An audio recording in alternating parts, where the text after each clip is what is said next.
സവാള അരിഞ്ഞ് വെച്ചിട്ടുണ്ട്. ഇനി ഇത് നമ്മുടെ ഉള്ളിയിലോട്ട് അങ്ങോട്ട് ഇടുക, അതാണ് അടുത്ത പരിപാടി. എല്ലാം നാച്ചുറൽ രീതിയിലാണ് നമ്മൾ ചെയ്യുന്നത്. അതുകൊണ്ട് തന്നെ ഉണ്ടാ ചൂട്ടൊക്കെ എടുത്തുകൊണ്ട് വന്ന് കത്തിച്ചിട്ടൊക്കെയാണ് ചെയ്യുന്നത്. ഓക്കെ, അത്യാവശ്യം കത്തുന്നുണ്ട്. ഇനി അതിലേക്ക് നമ്മുടെ ഇരുമ്പ് ചട്ടി വെച്ചു.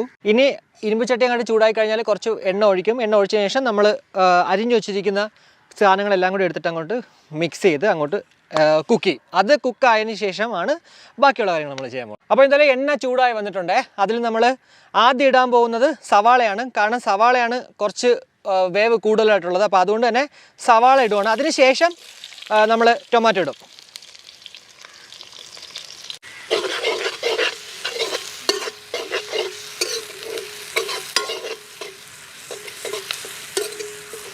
അപ്പോൾ ഉള്ളി അത്യാവശ്യം വെന്ത് വന്നിട്ടുണ്ട്. ഇനി അതിലേക്ക് നമ്മുടെ ടൊമാറ്റോ ആൻഡ് ചില്ലി